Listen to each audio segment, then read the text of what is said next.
damarda kanım anam. Cennet ayaklarındadır gülistanım anam. Sensiz söz ve sürek Allah ayırmasın. Gederi zulmet ile geçer sensiz anam anam. Şöhretim şanım anam, melimat sanım anam.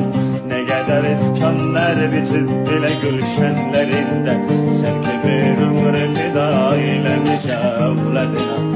Ne kadar azap gizlenip saçımın derleri. Anam Yusuf, bu nedir bakalım? Canım